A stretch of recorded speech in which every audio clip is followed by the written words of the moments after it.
My dear friends and my dear students. आज हम the ball poem है उसको स्टेंजा वाइज डिस्कस करेंगे। चलिए हम लेते हैं, फर्स्ट स्टेंजा ले लेते हैं उसका। सबसे पहले एक बार हम रीड आउट कर लेते हैं। What is the boy now who has lost his ball?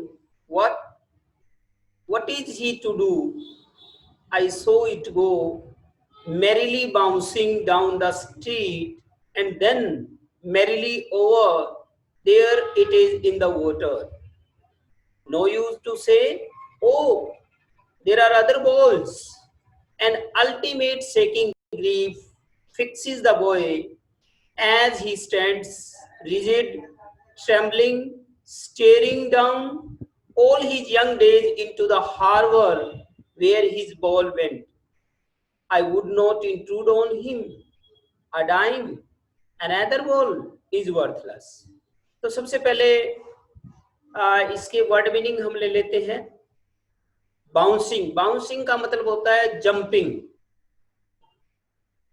Next word meaning merrily है। मैरिली का मतलब होता है हैप्पीली, क्योंकि सिमिलर वर्ड अक्सर एग्जाम में पूछ लिए जाते हैं, तो मेन वर्ड मीनिंग हमें पता होना जरूरी है। नेक्स्ट जो है वर्ड मीनिंग अल्टीमेट। अल्टीमेट का मतलब होता है एक्सट्रीम, बहुत ज्यादा। नेक्स्ट है आपका ग्रीफ। ग्रीफ का मतलब होता है इंटेंस सोरो, बहुत ज्यादा दुख, गहरा दुख। नेक्स्ट है आपका रिजिड। रिजिड का मतलब होता है स्टिफ। स्टिफ का मतलब अकड़ना, अनमूविंग।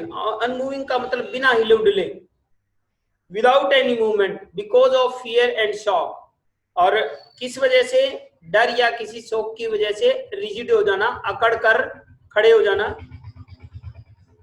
नेक्स्ट है इंट्रूड। इंट्रूड का मतलब होता है इंटरफियर करना या डिस्टर्ब करना, यानी किसी की बात को बीच में काटना, या कोई काम कर रहा है उसको बीच में दखलंदाजी करना, इसका मतलब होता है इंट्रूड। नेक्स्ट है डाइम। डाइम का मतलब होता है 10 सेंट। डाइम है वो यूएसए की करेंसी का नाम है। जैसे अपने यहाँ पैसा है, रुपया, इसी तरह से वहाँ डाइम होती है। तो वो होती है इज इक्वल टू होती है 10 सेंट की इज इक्वल टू होती है। एंड लास्ट जो इसमें आया है वर्ड मीनिंग वो वर्थलेस। वर्थलेस का मतलब होता है हैविंग नो वैल्यू, जिसकी कोई वैल्यू ना हो, महत्वहीन हो। तो चलिए अब हम स्टेजा वाइज इसको डिस्कस करते हैं। What is the boy now who has lost his ball? कभी इसकी जो पोएम की जो बैकग्राउंड है, बैकग्राउंड ये है कि एक बच्चा है वो बॉल के साथ खेल रहा है और बॉल अचानक बॉल है वो बाउंसिंग करते हुए है समुद्र के अंदर जा गिरती है। अब कभी भी नजदीक खड़ा ये सब कुछ देख रहा होता है और ऑब्जर्व कर रहा होता है कि किस तरह से बॉल के गिर जाने से बच्चा है वो बहुत उदास हो गया है। वो वहां पर खड़ा बॉल की तरफ देख रहा है और कभी को लगता है मानो वो बहुत बड़े दुख से जकड़ गया है। ये सब कुछ कभी देख रहा होता है, ये बैकग्राउंड चल रही होती है। तो वहीं कभी ये क्वेश्चन करता है कि बच्चा अब क्या करेगा। What is the boy now who has lost his ball? अब उस लड़के का क्या होगा जो अपनी बॉल गंवा चुका है। What is he to do? अब वो बच्चा क्या करेगा ऐसी अवस्था में जब उसकी बॉल गुम हो गई है, समुद्र के अंदर चले गए, तो ऐसी अवस्था में वो क्या करेगा। आई सो इट गो। आई यहाँ पर पॉइंट के लिए आया है, कवि के लिए। कवि कह रहा है कि मैंने खुद, इट बॉल के लिए आया। कवि कह रहा है कि मैंने बॉल को खुद जाते हुए देखा है, मैरिली बाउंसिंग, जो मानो हंसते हुए, खिलखिलाते हुए, जंपिंग करते हुए डाउन द स्ट्रीट, गली के अंदर जा रही थी। एंड देन मैरिली ओवर, और फिर फुदकते हुए, कूदते हुए, there it is in the water, ये पानी के अंदर जा गिरी। नो यूज टू से oh there are other balls.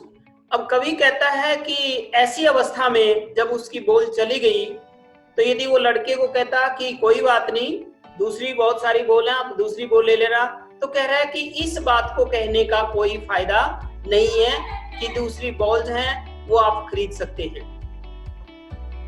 क्यों? An ultimate shaking grief fixes the boy. क्यों ऐसा? क्योंकि ये बच्चे की अटैचमेंट थी इस बॉल के साथ, ये उसकी पहली बॉल थी जिसके साथ उसकी फीलिंग्स जुड़ी हुई थी, मेमोरी जुड़ी हुई थी, तो इसलिए उसको ये कहने का कोई फायदा नहीं था, क्योंकि नई बॉल तो वो खरीद सकता था, लेकिन उसके साथ जो अटैचमेंट जो इस बॉल के साथ थी वो अटैचमेंट उसके साथ नहीं हो पाती उसकी।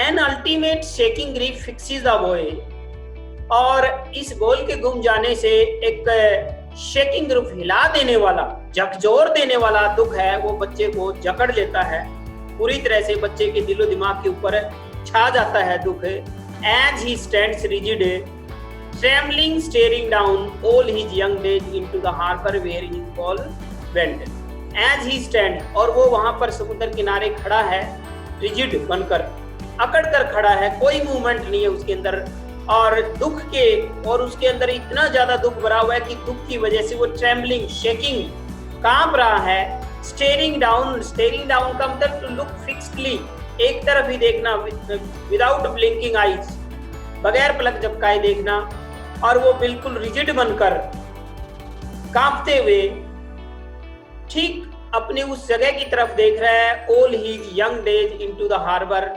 वेयर हिज बॉल, जहां पर उसकी बॉल चली गई है। तो all his young days into the harbour, harbour का मतलब यहाँ पे पानी से ही है, जो पानी के अंदर चली गई है। तो कह रहा है कि मानो उसके बचपन के अंदर वो इस बॉल के साथ बहुत खेला था, यंग डेज में बहुत खेला था वो उसके, और उसके साथ बहुत सारी यादें जुड़ी हुई थी, बहुत सारी मेमोरी जुड़ी हुई थी, वो सारी की सारी क्या है, वो पानी के अंदर चली गई।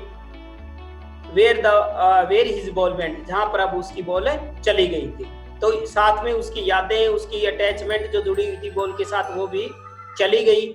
I wouldn't include on him, और कभी कहता है ऐसी अवस्था में जब वो बहुत दुख से जकड़ा हुआ है, ऐसी अवस्था में I wouldn't include on him, मैं उसे जाकर बीच में दखल अंदाजी नहीं करूंगा। A dime another ball is worthless, मैं उसे जाकर नहीं कहूंगा कि कोई बात नहीं, ये जो बॉल थी वो तो मात्र एक डाइम की थी, और एक डाइम लेकर आप अनदर बॉल भी खरीद सकते हो।